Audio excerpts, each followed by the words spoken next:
Recently, Qatar found itself in the brightest global spotlight in its history. Yet not all has gone as planned. The 2022 FIFA World Cup is Qatar. Corruption that exists within FIFA. The allegations. Qatar is not without fault. Was Qatar treated unfairly? Instead of being solely celebrated as the host of the FIFA World Cup, the country is enduring strong accusations of bribes getting them the honors.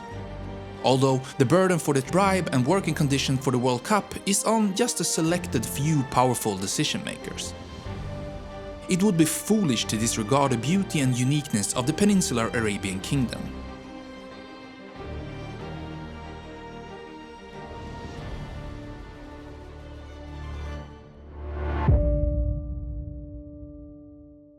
The Qataris are actually a minority in their own country. Out of the estimated 2.9 million people living in Qatar, only slightly above 10% are actual Qataris. And they are the fourth most numerous nationality in the state of Qatar, with other ethnic groups arriving as expats from countries that aren't even nearby, as the Middle Eastern country only borders Saudi Arabia and is surrounded by the Persian Gulf. There are actually twice as many Indians as there are Qataris in the state of Qatar, and people originating from Bangladesh and Nepal also outnumber the Qataris. Yet, some of the backlashes against Qatar is fueled by the claims that in terms of rights and privileges, the non-Qatari inhabitants are treated as second-class citizens, as they were primarily brought in as workers for the construction needed for the World Cup facilities. As these jobs are primarily manual in nature, this also means that the vast majority of expats are men, resulting in a ratio of 302 males to 100 females. And unlike some other countries like Lithuania and Romania, which are dwindling in numbers, Qatar's population has tripled since 2005. This gain in the population currently puts them in the 139th spot when looking at population numbers of the countries in the world, so in between Jamaica and Albania. But if you look at only the estimated 333,000 actual Qataris, the Islamic country is in the 182nd spot in terms of the populace, being behind Iceland and in front of the small island nation of Vanuatu.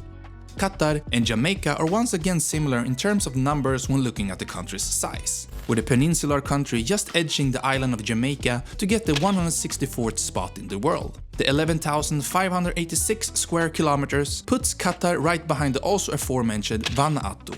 Yet, when it comes to economic factors like GDP and GDP per capita, Qatar hangs in the company of major countries. There is a lot of different information for the number of the actual populace living inside Qatar because of the fluctuating expats. Hence, the placement of Qataris on this list varies from being top 5 to top 20. But either way, it's impressive for such a small country. And if we look at the Qatari nationals alone, their GDP per capita would be almost at $540,000 US, which is about 5 times more than the next in line, Luxembourg. As many already know, the reason for this wealth lies in its natural resources, as Qatar does have the 15th largest oil production industry in the world. Although it's their natural gas reserves that are the bigger difference maker and made the country what it is today. No energy resources, no extraordinary wealth.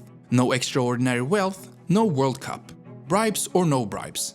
Although we take bribes in the form of clicking that subscribe button. The fairly small nation of Qatar is the third country in the world regarding proven natural gas reserves, behind the territorial behemoth of Russia and second place Iran, leaving behind even the vast United States, which actually could fit about 850 Qatar into its size. The reason for Qatar being so huge in this industry is mostly due to the offshore gas field that they share with their across the Gulf neighbors Iran. The so-called South Pars North Dome field is a natural gas condensate field located in the Persian Gulf. And it's almost the size of Qatar itself with a whopping 9,700 square kilometers. So that Qatar is finding its riches from the water in the Persian Gulf is pretty much in line with the country's history, as the desert country always relied on the sea for wealth. Sounds weird? Well, stay with me and I tell you what type of riches Qatar found in the sea that was also a very risky business. But first, if you think we're exaggerating about Qatar building its current riches from the sea, then keep in mind that 70% of the government revenue came from natural gas and oil industry. But Qatar does have some major companies that many of us recognize. For example, one of the biggest and most recognizable air travel companies, Qatar Airways, as well as the media colossus Al Jazeera, meaning the peninsula in Arabic, which is the language used in Qatar in case you didn't figure that out already. but it is the station's English language channel that made the company into the news force it is now. While Qatar was a fertile ground for it, as English is not foreign to the lands at all. But more on that a bit later when we cover the surprising history of the country that is younger than your father. And if you think we spent a lot of time on the economy of Qatar and not as much on the rivers and the lakes and the mountains of the place, that is because they don't have any, at all. Qatar is one of the 18 riverless countries in the world, and it also doesn't have any natural lakes. So you might wonder, where does Qatar get its water? And you probably guessed it, since the country is surrounded by the Persian Gulf, about 61% of its water sources comes from the desalination of seawater, 24% from extracting groundwater deep below the desert, and the remaining 15% from wastewater use. But don't worry, the last one is used in agriculture, pumped in lagoons and park soils, so you won't be bathing in it after your country wins the World Cup. We stated that Qatar is a desert country, hence the highest peak is only 103 meters tall, and Doha, the country's capital, has 61 skyscrapers that are taller than this. Doha holds 80% of the country's populace and is the only city with over 100,000 people. The once flat and empty horizon here is now full of sites, with either commercial or cultural buildings. In fact, architecture is probably where Qatar shines the most. Modern is an understatement for the city of Doha, and a better word would probably be futuristic. And we don't mean just the man-made islands like the Pearl that would put even the Dutch to shame. Even buildings that you wouldn't expect, like mosques, seems like they are sets in the new Star Wars or Dune movies.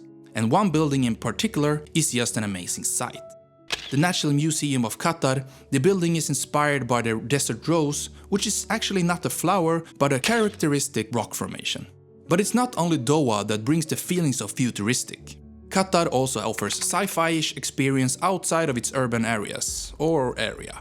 Take the awe-inspiring East-West-West-East sculpture as an example. Created by the American artist Richard Serra, the 14 meters tall steel plates scattered over a 1 kilometer stretch of barren desert undeniably brings the thoughts to the cinema classic 2001: A Space Odyssey. But please be a super evolved monkey and do not touch them. After all, they are in the desert and of metal. You do the math. While most of the other towns are quite close to Doha and connected by the subway, all the World Cup stadiums are also located on the eastern side of the country. The Stadium 974 is particularly interesting, as it might cease to exist by the time some of you are watching this. The stadium was built using 974 recycled shipping containers and will be dismantled after the World Cup. And it is safe to say that a lot of people have visited that stadium now, and all of Qatar during the World Cup. But even before the world's biggest sporting event, 2.14 million tourists visited the country in 2019. And this number will surely be increased in the coming years, as the first-hand experience of people from the World Cup have been way better than what the media has made them anticipate. And those 2019 numbers are particularly impressive, considering the tense break in relationship with the sole country Qatar shares an 87 kilometers border with Saudi Arabia. But to explain it, we have to understand the history of Qatar. Even though there's proof of a complex human footprint in the Stone Age, Bronze Age and Iron Age, Qatar is still a very young country. The area has been part of some massive empires throughout the years, like the Persian Empire, Islamic Caliphate and the Ottomans. And as we previously talked about, through all those times, Qatar relied on the sea for its riches. But in this pre-modern age, it was a different type of treasure that was brought from the depths of the Persian Gulf. This legacy remains indivisible to modern-day Qatar through its flag and emblem. An emblem that, by the way, could be shared with the Pirates of the Caribbean franchise. And while the boat on this emblem has been used for finding treasure, it wasn't hidden in chests, but in oysters. As pearl diving was the main industry of the people, and its symbol is the wooden boat called the dough, used for fishing and, I guess, pearling. Although its product was pristine, the process of pearl diving was a grueling one. The divers would be out at sea for months at a time and risk their lives by tying a stone around their leg to propel themselves to the sea floor as fast as possible to begin searching for oysters. So that's the emblem, but what about the flag?